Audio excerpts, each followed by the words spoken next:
Oh, well, evidently we don't have an intro screen today. So what's poppin', everyone?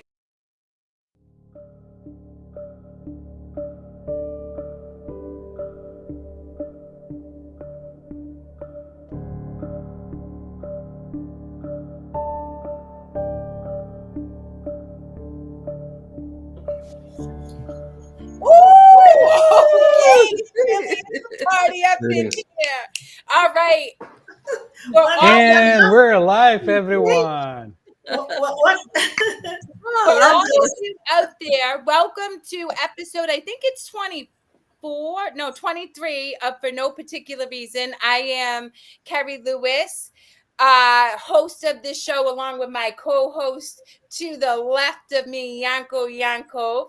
And because our show is for no particular reason, and we are open to all conversation and all connection, we have a beautiful plethora of gorgeous souls here today to partake in our party of having an unexpected journey of connection and hopefully conscious elevation. Ooh. Right? That was exciting. good. That's called being tapped in. Anyway, Yanko, what's poppin', my beautiful co-host? I am really happy to be here, and I didn't expect to be joined by so many beautiful souls today.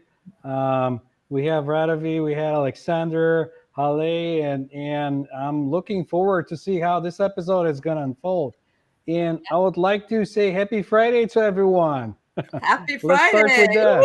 Happy Friday. It's Friday again. It's Saturday, Sunday. What? Okay, that's a song that Nana plays, and he knows I hate it, and so I just did that to you guys. I don't know why, but anyway, okay, let's get started. So, Alexander, why don't you share a bit of what you do for these lovely ladies who don't know, and then if Radaviv, you want to go next in Hale, and then we can just open up the conversation and see where it takes us. Yeah, sounds good. Yeah, I'm Alexander. I go under the pen and stage name AM Arctos, and I run a sci-fi fantasy podcast, story-based podcast called The Space God Memoirs. And just about right now, I'm ready to record my third season in that. Picture something like Star Wars or Guardians of the Galaxy in this distant cosmic reality, but action adventure, but the core of spiritual stuff to it too. And yeah, other than that, I'm into dream work, astral projection, lucid dreaming, all manner of occultism, esoteric stuff, and anything weird and interesting. So would you say that the basis of your podcast comes from your spiritual background with astral projection and those experiences? That's one of the bases of it. Basically, I'm inspired by my own experiences with that, my dreams, and other things more mundanely, stuff like Dungeons and Dragons campaigns I've played in, and media I've watched, other things. But yeah, a lot of it is the dreaming, the metaphysical stuff, and other things I've studied. Thank you so much. I'm so honored that you're here. What about you, my gorgeous Radaviv, looking phenomenal as always? Yeah. I told Yanko that I'm sorry I couldn't be here today because my girlfriend and myself, we have known each other for over 30 years, and we are born the same month. And so she said, let's go to lunch to celebrate. Well, she got, she wasn't well. She told me today, and I thought, yeah, I'm going to go here because I told Yanko that I couldn't. So, okay, here I am. Well, I'm glad because here's the I thing. know, me too. I mean, too. I What just love was the party? But would you like to share with Alexander, who I'll doesn't quite share. know? Yeah. I will share. When I was a little girl, I wondered. I was very introspective, and I wondered, why am I here? Why am I here? And that was a lingering thought until here I am now, thousands of years later. And the question arises, why are we here? And when I asked in my own discovery, it was about to remember why we are here. And for me, to remember is about your divine, two things to remember: our divine self, and we are from sparks, we're sparks from the one flame of God. So I am an inner peace guide, a messenger, and an author. So the messenger is in messages from our divine essence. They told me that there were divine sparks. So here it is. Ooh. And it's because of the messages why this book was written. So that's why I said I'm a messenger. I'm very devoted to helping people to remember why they're here. Because so many people have forgotten. Look at the raging chaos going on the planet. Oh my God. Yeah. And I do want to tie in quickly before we jump to Hale, how beautiful it is, because I would say that Alexander is a messenger too. He's simply sharing it in a different way. And as I think about what he was sharing with Star Wars and stuff, when I watched it when I was young, it was just very fictional. But as I've gotten to watch those types of shows and have those experiences older, I see all of the spiritual messaging woven in, and it's such a gift because it planted seeds at an early age that helped me. So I love both of you guys so much for being here, and I'm honored. And now this beautiful soul who I got the privilege of seeing last night, Hale. Thank you. Thank you. Oh my God. Thank you for allowing me in this time and this space to be connected with such a light source of beings. I'm honored. Where do I start with my journey? I will start at age 7. That was when I realized that I am in a different universe. I had this knowing that you can literally live up to 200 plus years in optimal health. I couldn't see anyone in pain. And I would always wonder and know, like deep inside of my gut, that it's hidden from us. Something is hidden from us. We are all here to be able to live in our highest joy, excitement, and inspiration. Yet Yeah. in 2011, that's when my life took over. It turned upside down. One morning, it was a regular work day. I got up to go use the restroom. But as soon as I put my foot on the floor, I collapsed and I was shaking. I was shivering. I had no idea what's going on. What's wrong with me? What's going on is it was very frightening. I had my husband carry me to the restroom. And forward 3 months, they wanted to label me with a bunch of labels that I knew didn't exist. They were just labels. And one of the labels was Hashimoto, which is the voice, chronic fatigue. Because when I worked in corporate, I couldn't speak. I was in a cancer center um, working as a management assistant. Because I couldn't speak, I was knocked down.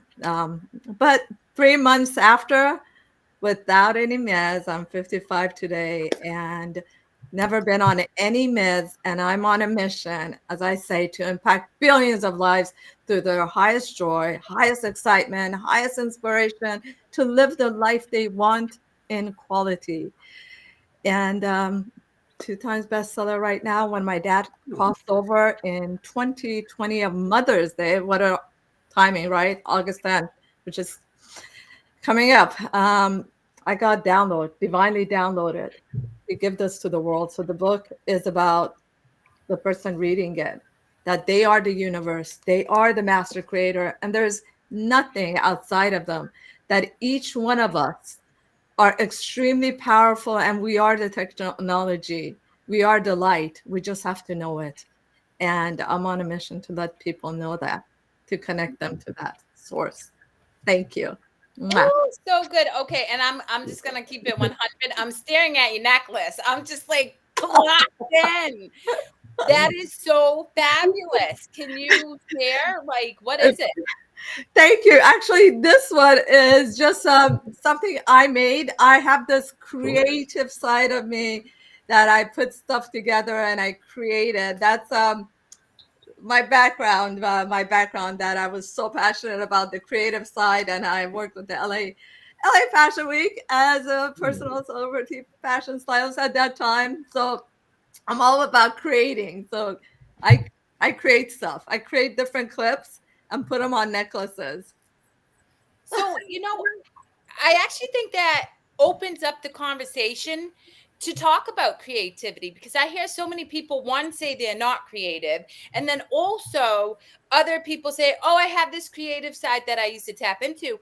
I would say, and I would be curious to hear all of you guys' opinions on this, creativity comes from being in spirit, right? I'm constantly cutting up shirts, creating voice memos, singing, dancing, leaving voice memos of me singing to people I love, because when you're in spirit, you are naturally co-creating. We're creating, right? And so I guess I would love to get you guys' perspective, because each one of you creates in a different way, but all of it comes from being in spirit.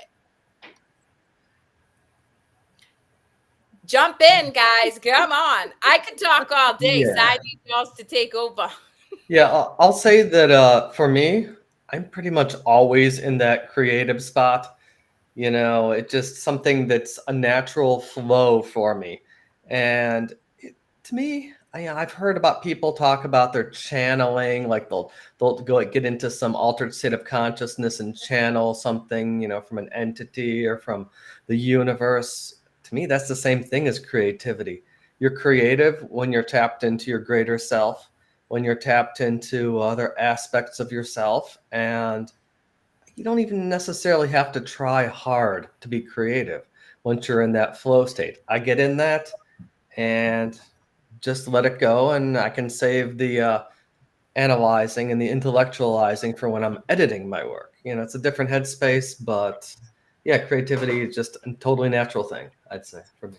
Ooh, that was Micah dropper, boomer doomer, because I never thought about it that way. I really, because I know I channel when I speak, right? But I Yeah, never thought about when I make music or whatever, I'm in spirit, like, you know, and it is, you're right. So thank you for that perspective. I love it. you're welcome. Yes. And I also would say yeah, the writing is a creativity as well. I mean, Radavi said that she wrote a book, and that is extremely creative. All of us that write is using our creativity. So I usually say whatever we enjoy to do, that's our creative side, because we really tune in who we are and we're out of our thoughts. When we're in our thoughts, it's just thoughts of others. It's a programming and it's not ours. So whatever we are in the moment, and that joy is our creativity.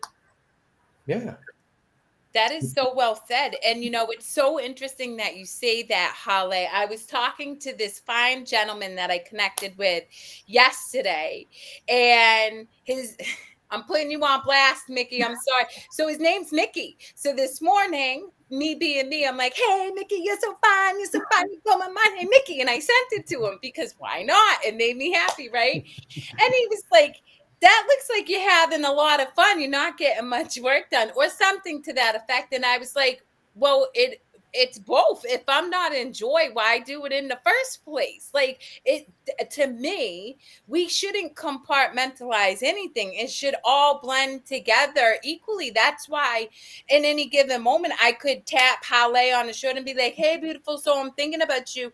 That's coming from creativity and love. But also, if my job is to extend love, then that's also my work, right? So there's no distinction. It's one and the same. Right. I totally agree.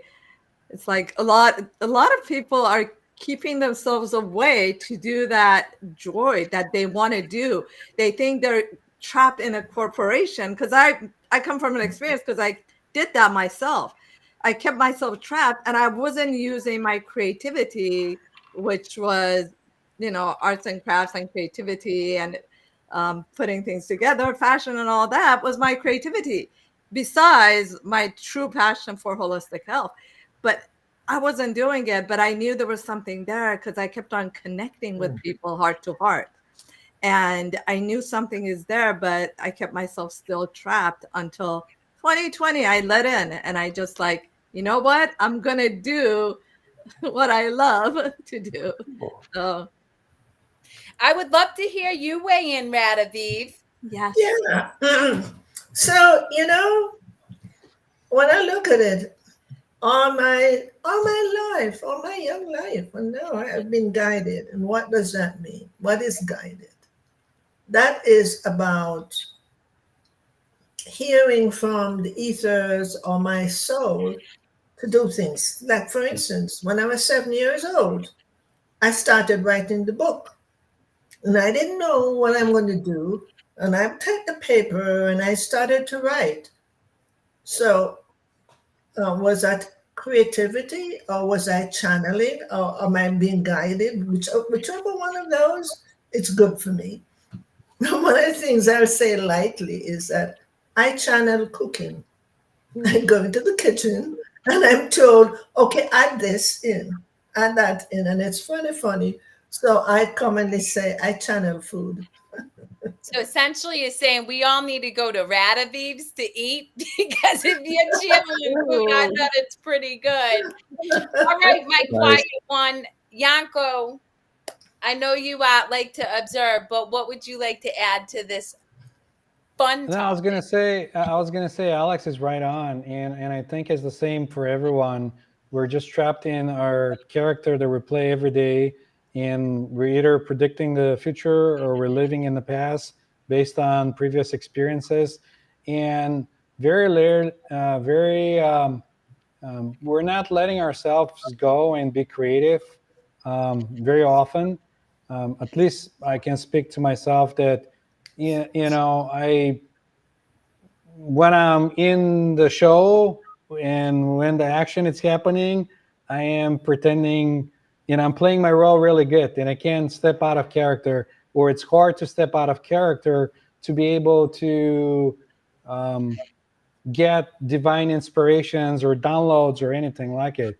But if there's nothing going on and I set the character aside, or the ego or the thinking mind, there could be various things or all kinds of magic happening around me. There could be downloads happening. I could be inspired to sing. Sometimes I just drum or jump around the room or do all kinds of stuff. So whatever I'm inspired in the moment to do, maybe sing, maybe create music, and it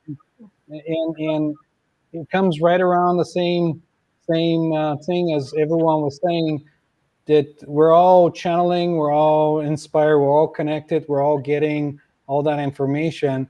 It's just a matter of like how often can you be in flow, and how often can you set your thinking mind aside to be able to be in flow. At least So that's that how I see it. that brings up a wonderful question that I want to ask all three of you to piggyback, because you said something important that says most people don't give themselves permission or allow. So my question for the four of you would be, was there a pivotal moment in your life where you decided you were going to allow yourself to just be in flow and tap into creativity, and not worry about to Yanko's phrasing, staying in character. And before you answer that, I had two moments. One, when I'm testifying in open court, right, for my kidnapping and rape case, I'm looking at all these people and I knew I was being judged. I was 20. It was so fearful. And in that moment, I had like this knowing. I'm like, well, I'm damned if I do. I'm damned if I don't. So I'm just going to show up fully expressed and it is going to be what it is. However, and I did show up that way, but I did it in shame and guilt. And it wasn't until I gave myself permission to be who I was without feeling badly about it that I was really able to start to tap into downloads, creativity, and express myself freely without compartmentalizing, because I don't, what you see is what you get, whether I'm in a corporate meeting or whether I'm working with a client. And so I would be really interested to hear from each one of you, was there a pivotal moment where you said, I'm no longer going to limit myself to this experience that I was told and conditioned I needed to have? And if so, please share. So I'll go. So, I realize that I have been continuously guided since I was a little girl, to the point where I couldn't tell the difference whether I'm thinking it or not. But I do know that I was guided. And when things come my way and I feel a sense, I know that there's a guidance happening. So it's very beautiful to recognize, for me personally, to recognize that I am here with an agreement, and we all have an agreement, whether we remember or not. And I'm touched to say I was guided to be on that path of truth. And it's so beautiful to feel that I have been so loved that they won't let me go astray. I'm touched by just saying that. So I'd we are love here. Yeah, we are here to leave our hearts open. That's when we hear the guidance. Yes. Yeah. Yes. But I'm just curious. So there was no pivotal moment. You always knew to show up fully expressed, because so I guess for clarity, right? I study, Hawkins map of consciousness. I'm very versed in, neurosciences and quantum physics, as well as theologies. My preferences are the Tao Te Ching and A Course in Miracles. Specifically, those are the two I lean to most, but I've read everything. So I understand that it's right. If you're in a shame guilt story, you're creating a block, like that flow no longer is open, because you're now seeped in the thinking mind rather than in flow, like in spirit, in love. And so did you ever have like a aha moment, as Oprah would say, or it just you've always known and always been in flow? Okay. When I when I walked away from my childhood because to me it was too wounding, and I separated myself here. But when the moment came, and there was this mystical moment when she's standing in front of me just like any one of you, and I thought, I don't want to see you, just go away. I'm not connected with them. I verbally said that. But anyway, time comes by because she was there for several weeks. I knew I needed to connect her with me. So that was a definite call for action. And I didn't know how I was going to do that. But anyway, I went to this woman who somebody suggested. And when I found out what the first thing that she asked me to tell her, and I realized it's one of those things that I had hidden inside. And I thought, no, how can I tell you, somebody I don't know, about something I haven't talked about in umpteen years? But I was forced to do that. There was a voice that strongly said, you came here for something, you cannot leave without it. And when I did, I recognized something. I started to cry. And I knew that my tears and my emotions was part of the healing. I didn't know that before. And so here was the guidance. I needed to go home and do my self healing. I was not to go for any more work, because that's where the wisdom came in for the next step for what I was to do. And I couldn't say I was told. It was a guidance. It was like a free flow. And so I started working with clients, doing the exact thing I did with my own healing. So it's, I can't think of a pivotal moment now, but it's a calling. I get it. I know what I'm to do. And I move on to that thing. I don't know. I would say that's a Mm. pretty pivotal moment, Yeah. Radavi, when you stand in front of Oh, you. I'm just saying. But I get it, and I love that so much. That's it's profound and beautiful. yes. And before we go into the rest of the people, for the community and anybody who has questions, reach out to any of these fabulous people. But I want to highlight something that Radaviv said that is poignant and true. If we keep our shame and guilt stories to ourselves, we sit in suffering. We're steeped in suffering. And when we speak our truth to somebody loving, non judgmental, who can hold space and bear witness to you, you are free from that suffering and free to express yourself in a way that you are divinely called to do. So, Radavi, thank you so much for highlighting that. That's beautiful. Yeah. Who else wants to share? Yeah. Okay. It was in my 20s. That was when I was going through a very dark moment. I was going through a physical abuse marriage, and I'm blessed that I'm alive. It was like a horror movie to me. I used to cry and behind closed door in my closet when he wasn't around with pen and paper and just like ocean of sail of tears. And my own best friend was the pen and the paper. I was connecting to the divine. It took 4 years to get out, but when I was writing, I was asking for what I want. So in 2008, finally, my husband appeared, and I wasn't looking for it. And it was just the oddest and the weirdest thing, because we did work in the same place, but I wasn't looking. I was so like head on to my work.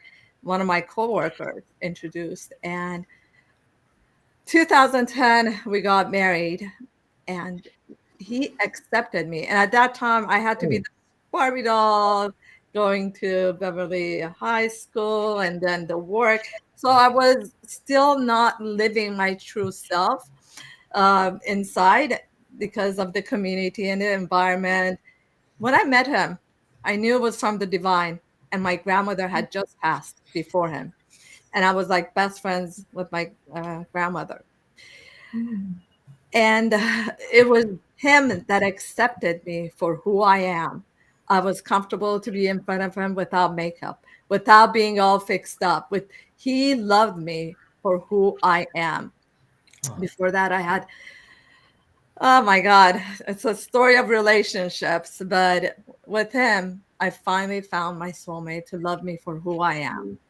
And that's when the pivot moment came to be loving me for who I am. And when you love yourself and you look at yourself in the mirror and say, I love you, that is deep. And I learned that from one of my coach, Louise Hay.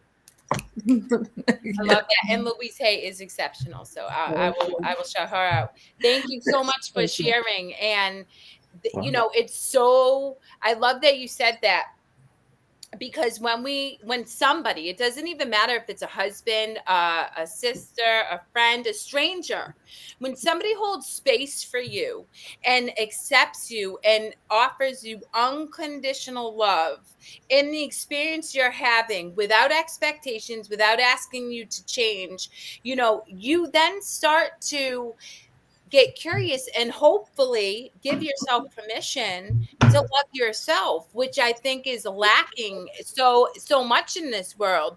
And so I love that, and I encourage anybody who's struggling with self-love to seek there is so many people who can just bear witness to you without trying to change you, and can hold space for you as you start to get curious and give yourself permission to love yourself, which leads beautifully into Alexander, because I think you have to love yourself a lot if you're bold enough to go on podcast and have this character who's sort of fictional but not really fictional, and then do a whole imaginative, immersive, I imagine, experience with people.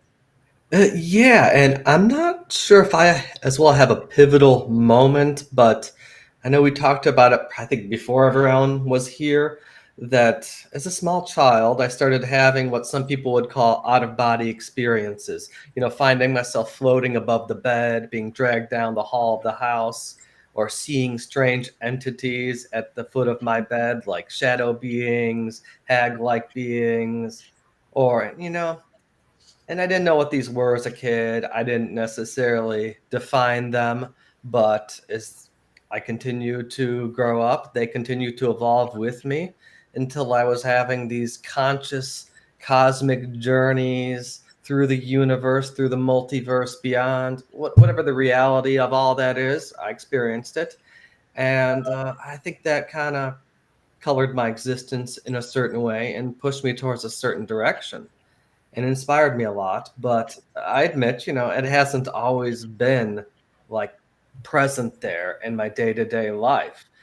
Sometimes, yeah, I too could get bogged down by the grind, the seeming mundanity of life, and yeah, I did get on a spiritual path starting pretty early, and I admit some of that led me to have a very intense, very passionate relationship with a person that some might describe as a twin flame. And that lasted over 10 years, and it was loving. It was powerful. There were synchronicities everywhere, but it was ultimately very toxic and very harmful at the same time. And I think that got me to, question a lot of things about my own identity, about what I really believed in anything.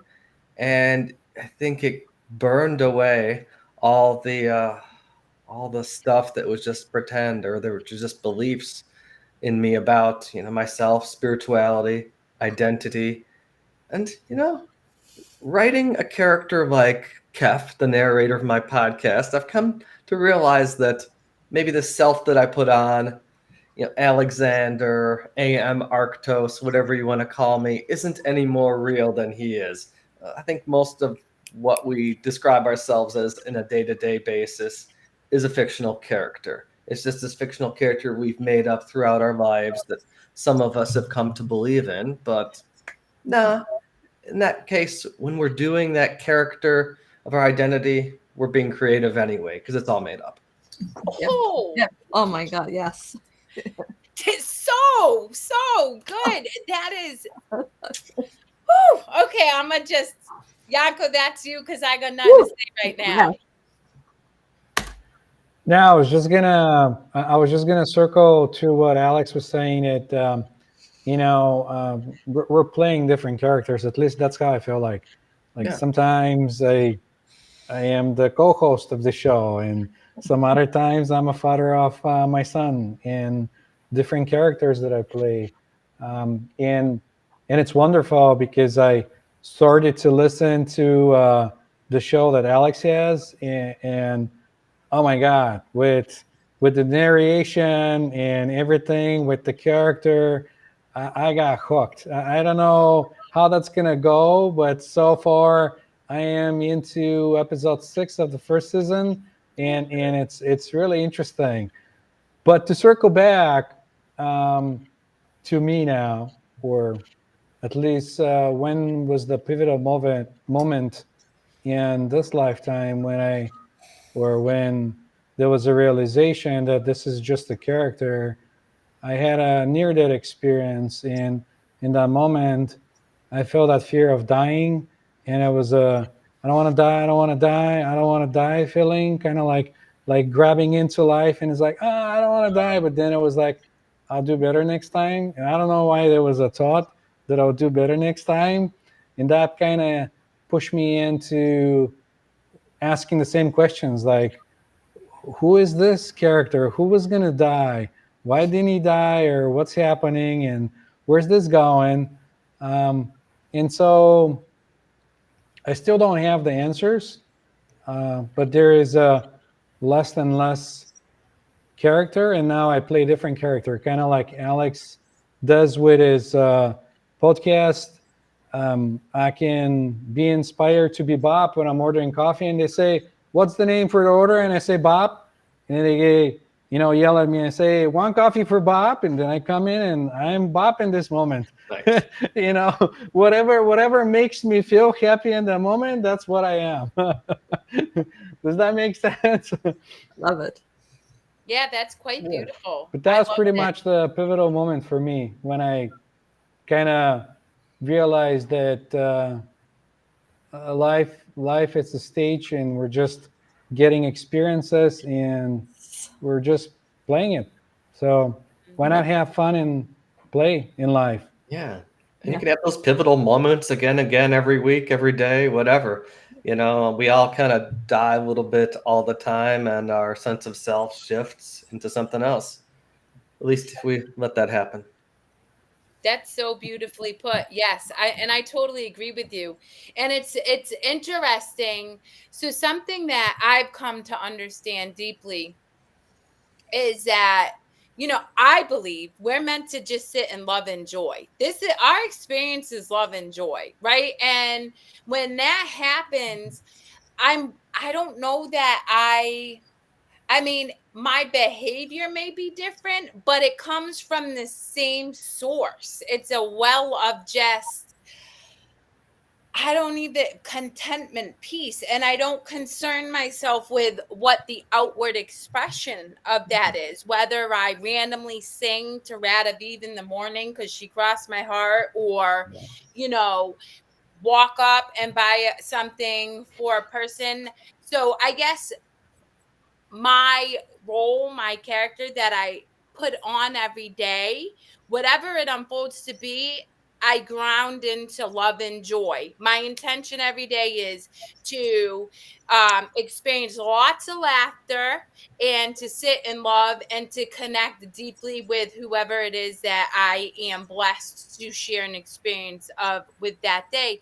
And I feel like even spiritually guided, really conscious people struggle to stay true to that throughout their experiences. And what I mean by that is, like, I'm constantly connecting with coaches who play small, so they have this one persona that is empowered and wise and just cultivates just flow, and then you get into another space with them and they shrink. And Yeah. so I wonder if any of you guys experience that or witness that too, and if so, how have you, if you have, been able to not shrink in each of the experiences you are in? And if you do shrink, why? Well, if I shrink in an experience, I usually do it because it's something that it's being programmed into that comes into the surface. So I just kind of like pause and I say, all right, what's going on here? Is this like something? Because I am very, well, not 100%, but I'm very conscious of like emotions, what it's my emotion, what it's somebody else's emotion, what are my thoughts, what it's somebody else's thoughts, if Yep. there is even a thought coming through mine, because I can experience, you know, messages and other things. So in that moment, I kind of have to like connect to the core and come back and say, okay, what is this and why is it happening? And then when I recognize why is this happening, that I can have that like, ah, and then I can release it and not shrink in the moment.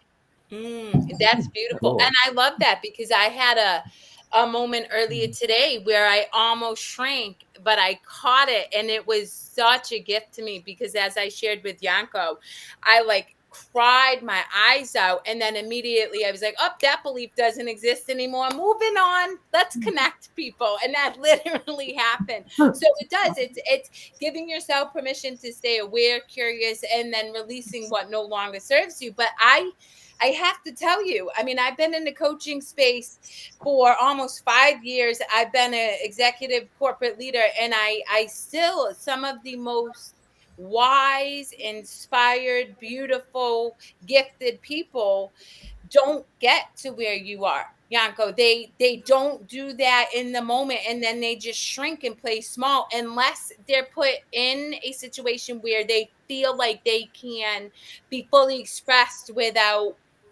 I don't know, being judged or whatever. I don't want to make up the story. So it's just interesting Yeah. that's where you are at. I'm curious to hear what Radaviv you have to say on this. Okay. So in my own, yeah, in my own evolution, I have recognized that the less identification that I have, which means to me, I don't identify with what's going on out there. And that's why, I say I'm an inner peace guide. I don't identify with um, people as much. I'm an empath, but I'm being an empath on a different level. I really, so I can say, for instance, we had a family who stayed with us, and we love her, but she's on a different course, and she talks a lot, and talk a lot about things that is really not important. And so I said, you know what? This was the best time I've ever had with her because I no longer identified with her ramblings and her repeated things. I got to see the beauty within her. And I told that to my husband because it was his sister. And he said, Radhavi, that was beautiful. So the way I look at life is how less I respond and react to out there indicates that where I am in my own growth. So Yeah, that's yeah, beautiful. less identification. That's just what it is. Yeah. I That's I right. I love that. And I want to share real quickly. I had a similar experience this morning with my mother-in-law, right? So, I come from a family who does not express love. There's no hugs or whatever. And then I date Nana, and his family, his mom, she shows her love through cooking, but it's not, there's not voice to it, and there's no hugs. But that's something that I love to do. That is just who I am. And so I decided a while ago, I'm just going to say I love you. And I'm not going to personalize or identify with how people respond. I'm simply going to do what feels natural and right for me. And so today, mind you, after 4 years, I dropped her off at the airport. And true Kerri nature, I'm like, I give her a hug and I say, I love you. And she looked at me and she's like, I love you too. And it was beautiful because I've never had that expectation. So when it was reciprocated, it was even more beautiful because I knew it anyway. It was just she wasn't where I'm at and being able to express it. So I love that you shared that, Radavi. Thank you. Beautiful. All right. What about you, Yeah. Alexander? Any thoughts?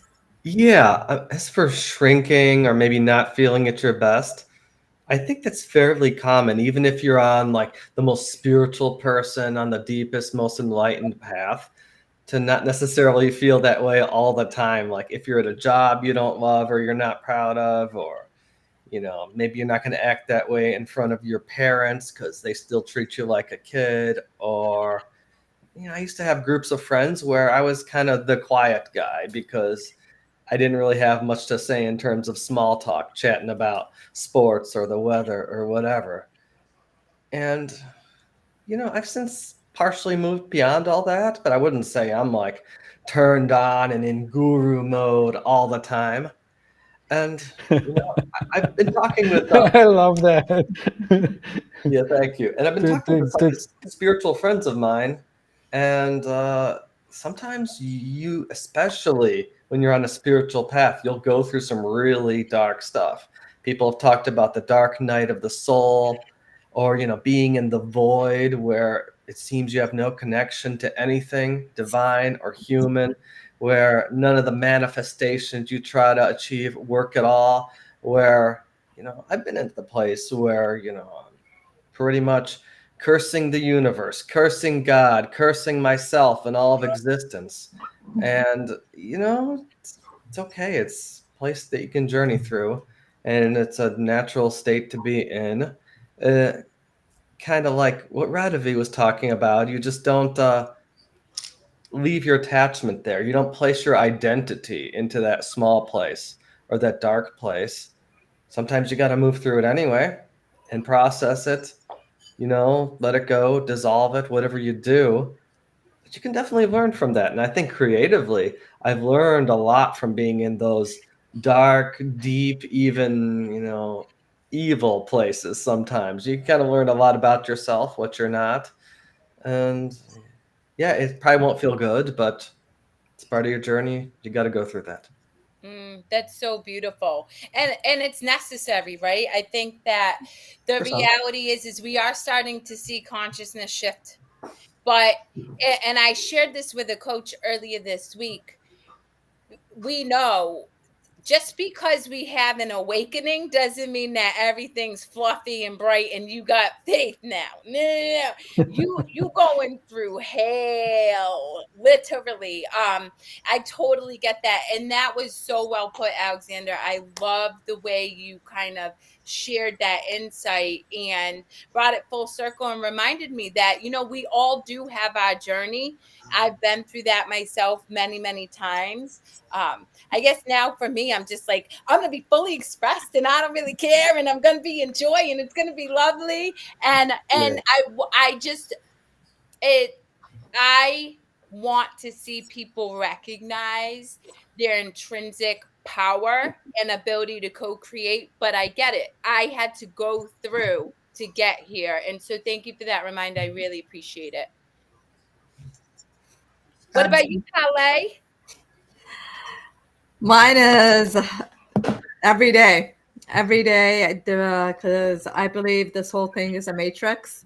Nothing is real. Everything is an illusion. And we're just in these bodies, these shape changers, and living these experiences as we come here to experience. So it's been a challenge being in front of Zoom, being on the phones.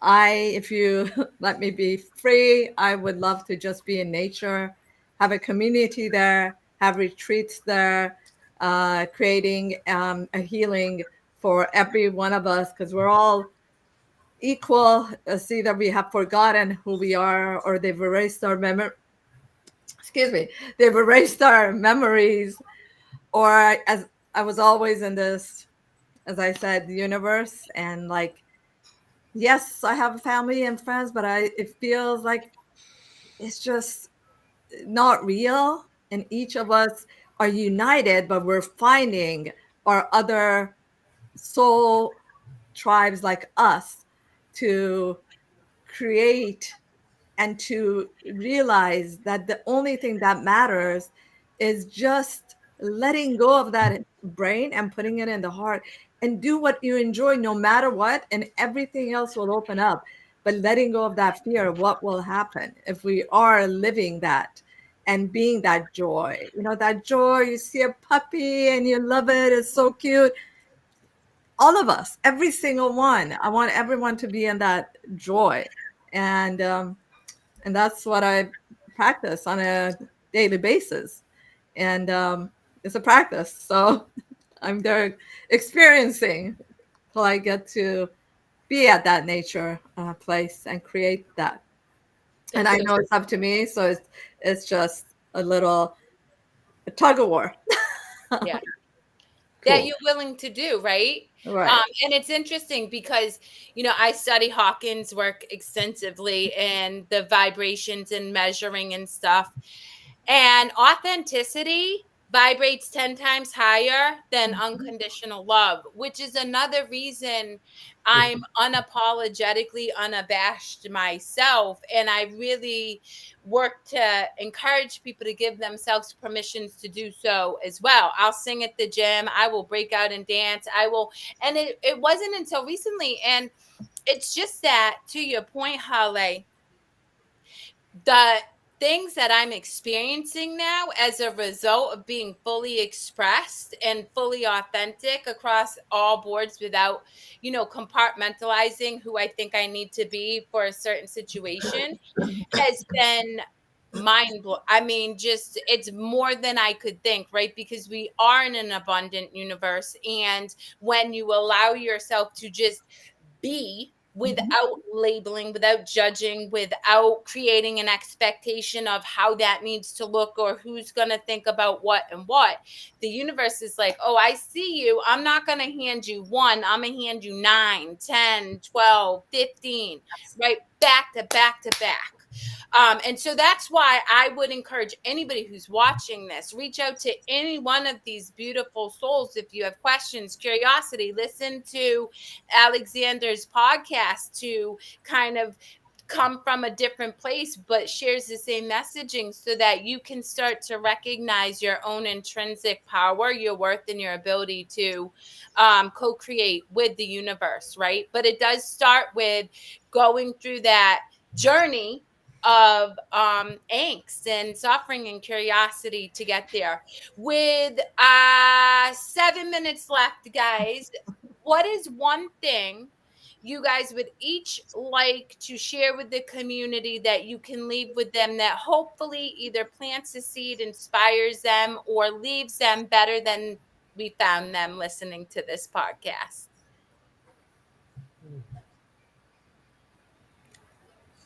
All right, I'll begin.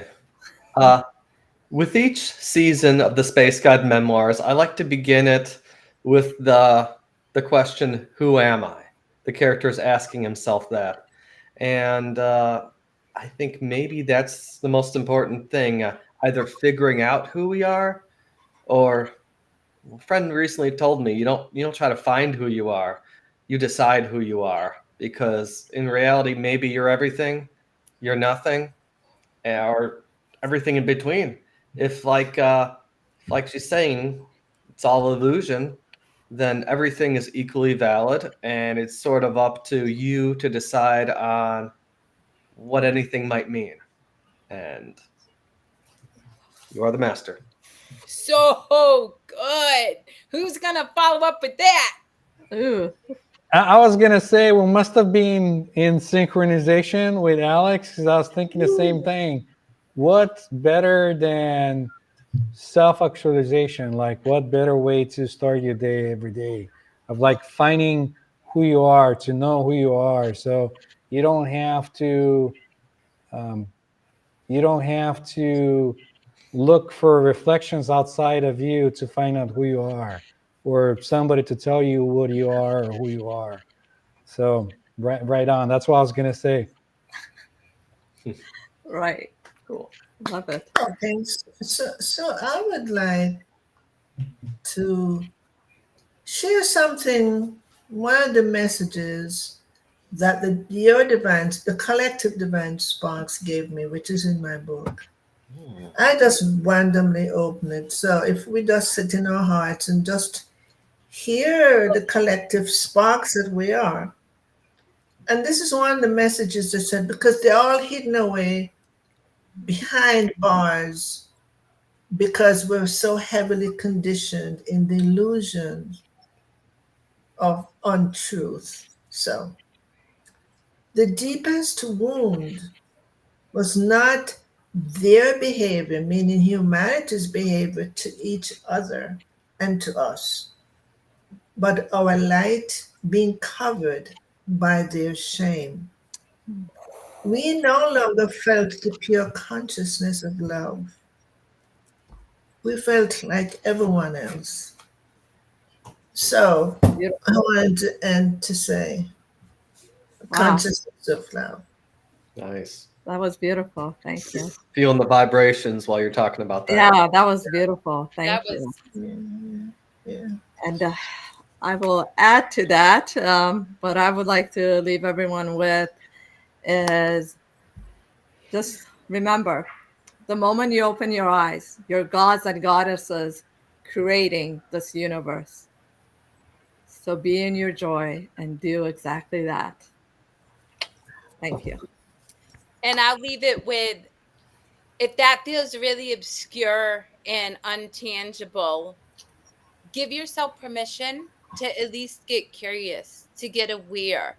Because so often, particularly in the work I do, people are so entrenched with their story that to even receive the gifts that the four of you just plopped on this world right now feels too hard. However, if you simply allow yourself to say, maybe what it is I believe isn't truth, and I'm open to the possibility of experiencing something different, you are giving permission to the universe to provide you with experiences and the lessons you need to get to an understanding that the four of these amazing souls are in at this moment in time, which is all understood through different paths, different journeys, different language. But at the end of the day, it deducts down to unconditional love. We are love. We come from love. We express love. And when we strip away all of the illusions, that's all there is that's left. With that, until next time, this has been my greatest honor and privilege to hold space for you. Please stay on after we hit end so we can connect. And until next week, guys, thank you so much. Be kind to yourselves and laugh often. Mwah.